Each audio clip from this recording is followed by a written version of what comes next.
नमस्कार। आइए सुनते हैं सुभद्रा कुमारी चौहान की लिखी कहानी असमंजस। आप इतने दिन से आए क्यों नहीं केशव जी? सभा मंडप से बाहर निकलते निकलते कुसुम ने पूछा। मैं अपने मित्र बसंत के साथ बाहर गया था, केशव ने बसंत की ओर इशारा करते हुए जवाब दिया।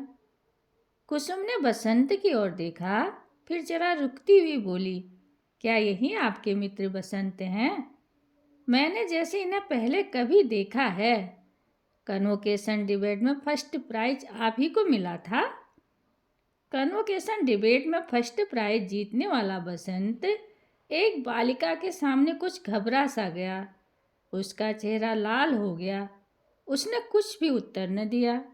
केशव ने कहा, हाँ, प्राइज इन्हीं को मिला था। इसके बाद कुसुम बसंत और केशव दोनों को शाम के समय अपने यहाँ चाय के लिए निमंत्रित करके अपने पिता के साथ कार पर बैठकर चली गई। कुसुम कुमारी अपने माता पिता की इकलौती कन्या है। इलाहाबाद के जॉर्ज टाउन में जहाँ शहर के धनी मानी व्यक्तियों के बंगले हैं, वहीं कुसुम के पिता की एक विशाल कोठी है। शहर के प्रमुख धनी व्यक्तियों में उनकी गणना है। उनके पास मोटर है, गाड़ी है और भी न जाने क्या क्या है। 10-5 नौकर सदा उनके घर पर काम करते रहते हैं। घर बैठे केवल लेन देन से ही उन्हें 600-700 रुपये मासिक की आमदनी हो जाती है। कुसुम ही उनकी एकमात्र संतान है, जो वहीं क्रास्थवेट गर्ल स्कूल में मैट्रिक में पढ़ती है। केशव कुसुम का पड़ोसी है, यूनिवर्सिटी में बीए का विद्यार्थी है। बसंत केशव का सहपाठी है। वह अपने मामा के साथ अहियापुर में रहता है। बसंत के माता पिता बचपन में ही मर चुके हैं और तभी से बसंत अपने मामा का आश्रित है। बसंत पढ़ने लिखने में कुशाग्र बुद्धि, सदाचारी, सरल स्वभाव और मिलनसार है। इसलिए शिक्षक उसे चाहते हैं और सहपाठी उसका आदर करते हैं। शाम को केशव के आग्रह से बसंत कुसुम के घर पर आया तो जरूर था, किंतु उसे वहाँ बात बात में संकोच मालूम हो रहा था। जब कुसुम उन्हें लेकर मखमली सीढ़ियों पर से ऊपर अपने ड्राइंग रूम में जाने लगी, तब बसंत ने अपने पैरों की ओर देखा। जहाँ कुसुम के कमल सरीखे मुलायम पैर पड़ रहे थे, वहाँ अपने धूल भरे पैरों को रखने में उसको कुछ अटपटा सा लगा।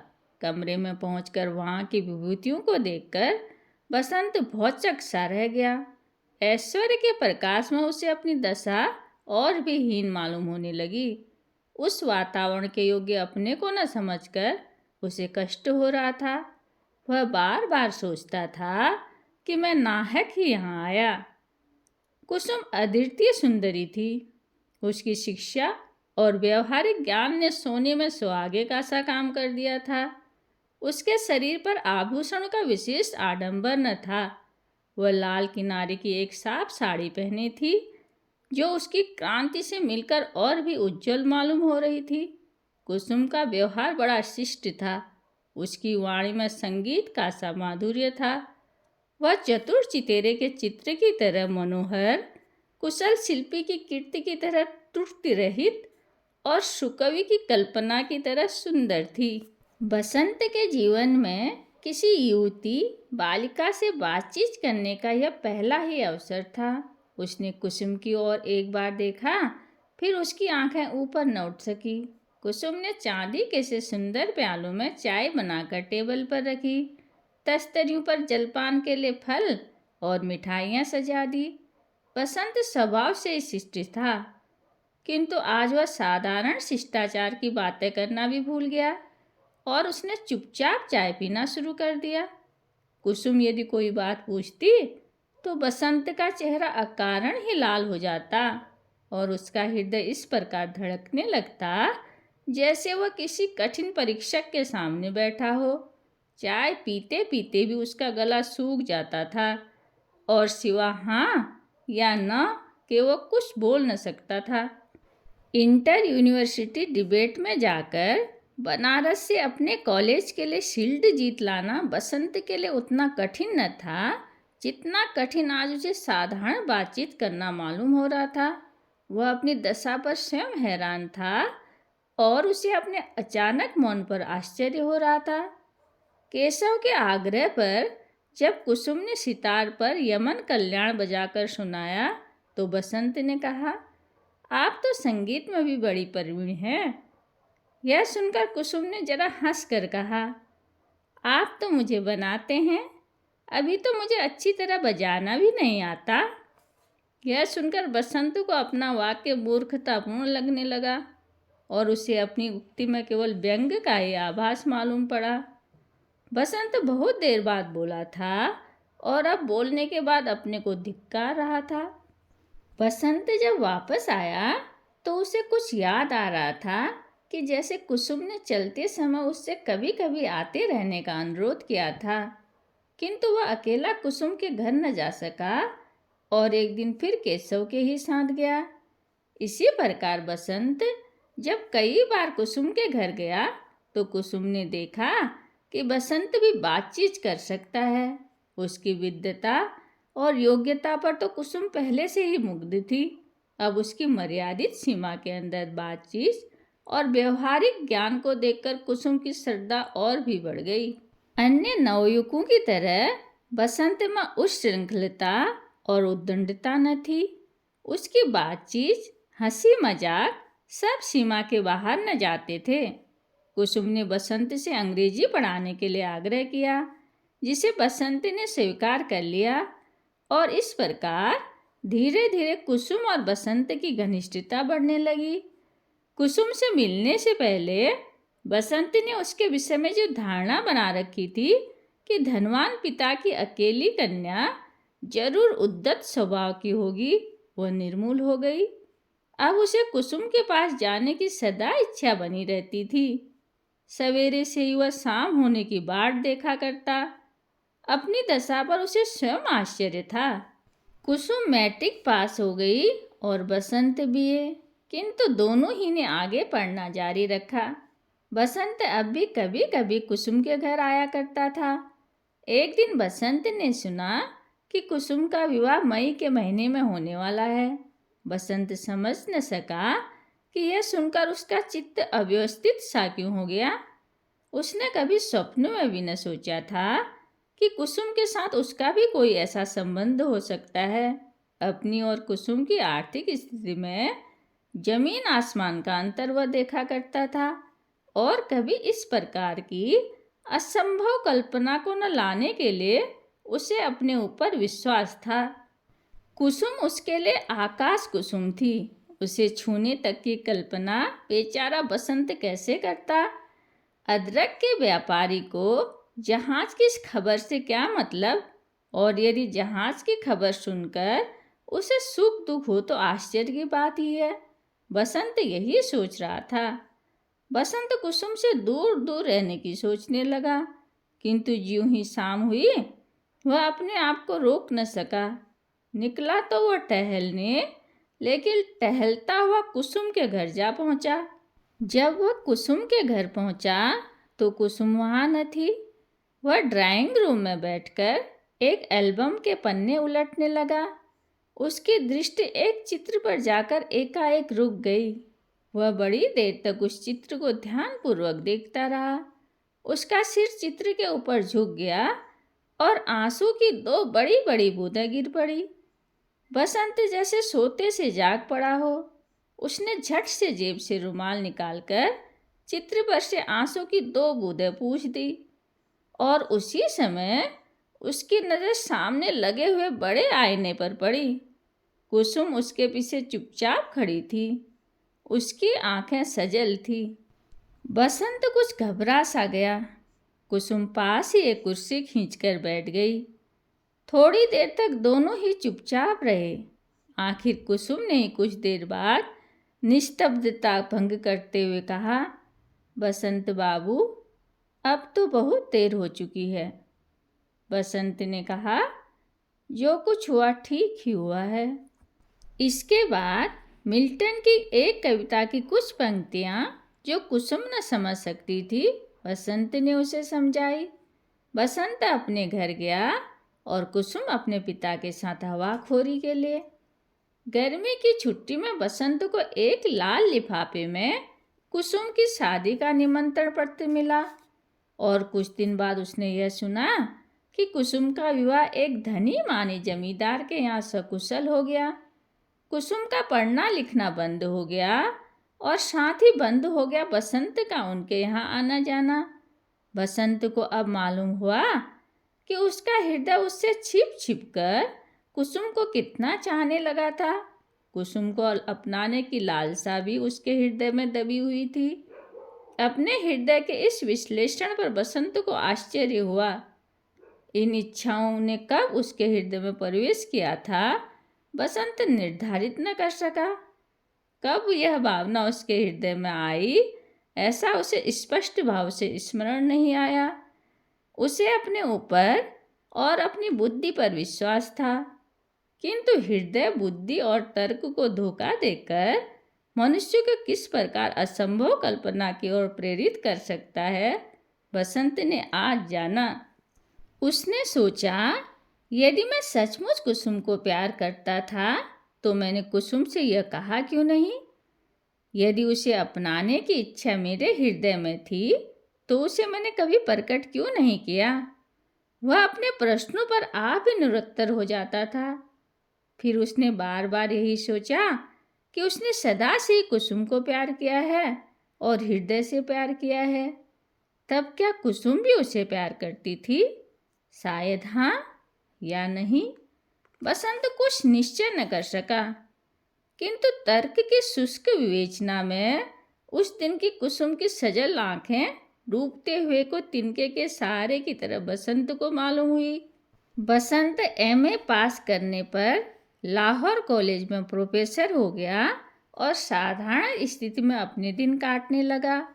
उसे प्रोफेसरी करते करते 4 साल हो गए, किंतु उसके जीवन में कोई विशेष परिवर्तन न हुआ।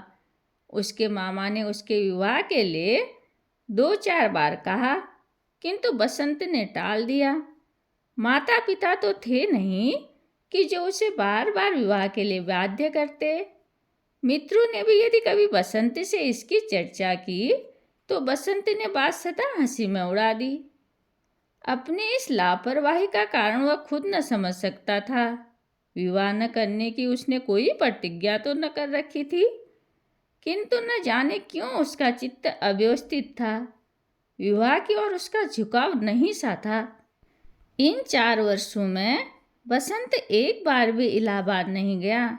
बार बार इच्छा होते हुए भी वो वहाँ न जा सका।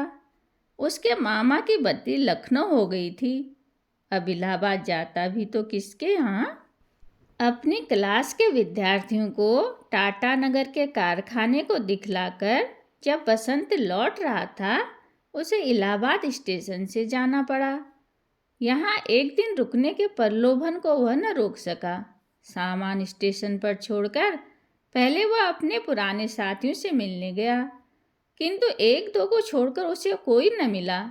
फिर वह जॉर्ज टाउन की ओर गया और उसके पैर अपने आप कुसुम के घर के पास जाकर ठिठक गए। दरवाजे पर वही पुराना चौकीदार बैठा हुआ हाथ में तम्बाकू मल रहा था।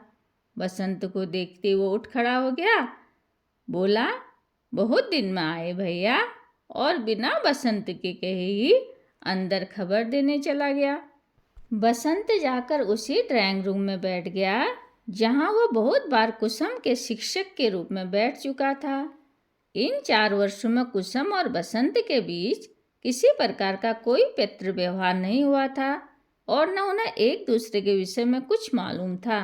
बसंत सोच रहा था कि इतने दिनों के बाद कुसुम न जाने किस भाव से मिलती है, कैसा स्वागत करती है। उसका आना उसे अच्छा भी लगता है या नहीं, कौन जाने। इतने ही में एक सफ़ेद बिना किनारे की खादी की साड़ी पहने कुसुम ने ड्राइंग रूम में प्रवेश किया। बसंत ने बड़े ही नम्र भाव से उठकर अभिवादन किया। क्यों, क्या कुसुम को इतनी जल्दी भूल गए जो अपरिचित की तरह शिष्टाचार करते हो बसंत बाबू?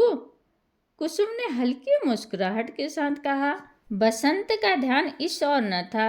वह चकित दृष्टि से कुसुम के सादे पहनावे को देख रहा था। सौभाग्य का कोई चिन्ह न था, न तो हाथ में चूड़ी और न माथे पर सिंदूर की बिंदी। विधाता, तो क्या कुसुम विधवा हो चुकी है? किंतु बसंत का हृदय इस बात को मानने के लिए तैयार ही न होता था। क्या सोच रहे हैं बसंत बाबू? कुसुम ने फिर पूछा। बसंत जैसे चौंक पड़ा, बोला, कुछ तो नहीं, वैसे ही मैं देख रहा था कि। कुसुम ने बात काटते हुए कहा, आप मेरी तरफ देख रहे होंगे, किंतु इसके लिए क्या किया जाए? विधि के विधान को कौन टाल सकता है? बसंत को मालूम हुआ कि विवाह के 2 ही वर्ष बाद कुसुम विधवा हो गई। उसके पिता भी उसे अटूट संपत्ति की अधिकारिणी बनाकर 6 महीने हुए परलोकवासी हुए। बसंत ने देखा कि विपत्तियों ने कुसुम को ज्ञान में उससे भी अधिक प्रौढ़ बना दिया है। कुसुम उम्र में बसंत से कुछ साल छोटी थी, किंतु बसंत अभी संसार सागर के इसी तट पर था और कुसुम लहरों के चपेट में आकर उस पार बसंत से बहुत दूर पहुंच गई थी। बसंत के जीवन में आशा थी और कुसुम का जीवन निराशा से पूर्ण था। निराशा की अंतिम सीमा शांति है। कुसुम उसी शांति का अनुभव कर रही थी। उस दिन बसंत फिर लौटकर वापस न जा सका। कुसुम के अनुरोध से वह 2 दिन तक कुसुम का मेहमान रहा। दोनों ने परस्पर एक दूसरे के विषय में इतने दिनों का हालचाल जाना। पत्र न लिखने की शिकायत न तो कुसुम को थी न बसंत को।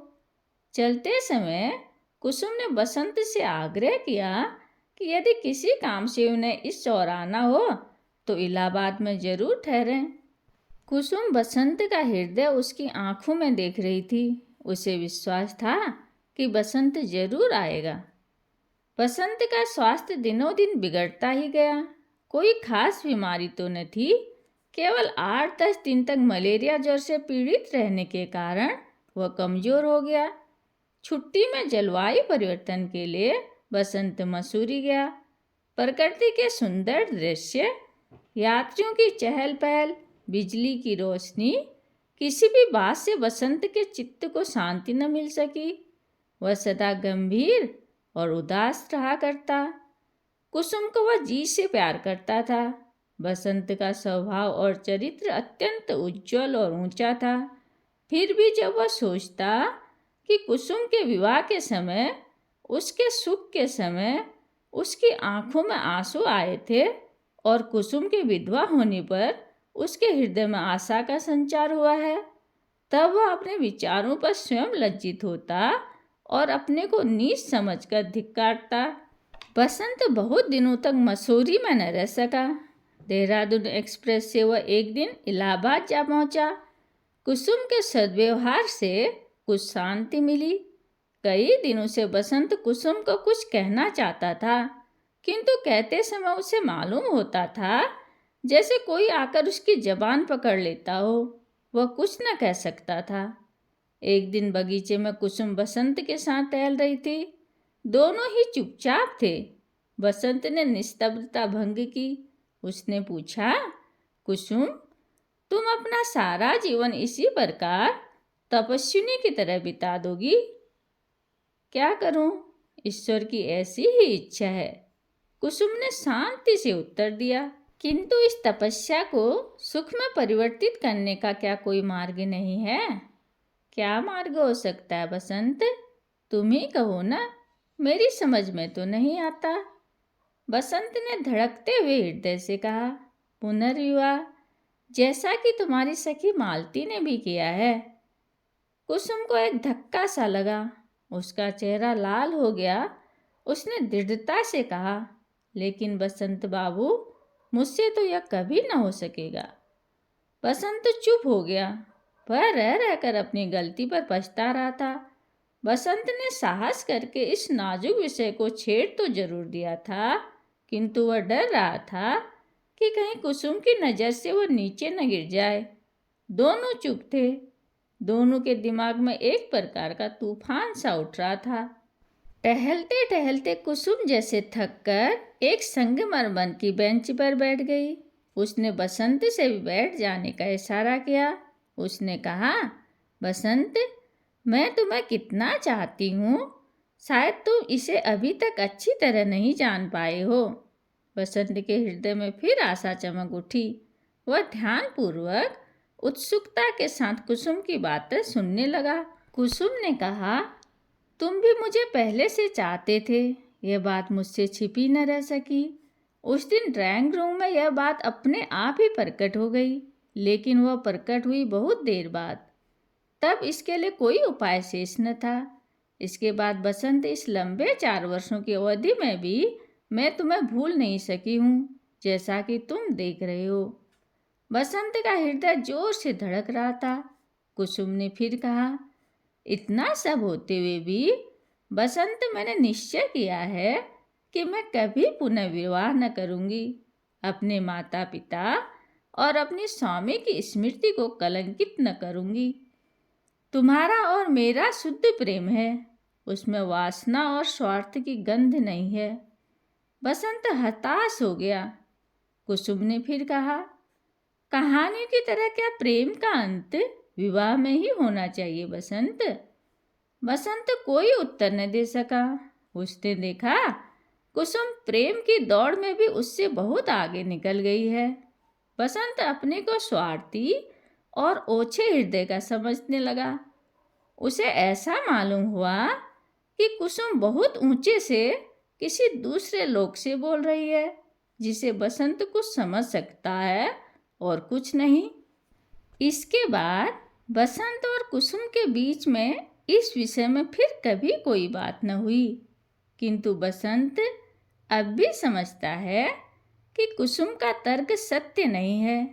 किसी सुकवि की कल्पना की तरह वह सुंदर जरूर है, पर उसमें सच्चाई नहीं है। परंतु इस प्रकार के विचार आने पर वह स्वयं अपनी आंखों से नीचे गिरने लगता है। उसके कानों में बार बार कुसुम के ये शब्द गूंजने लगते हैं, क्या प्रेम का अंत कहानियों की तरह विवाह में ही होना आवश्यक है? धन्यवाद।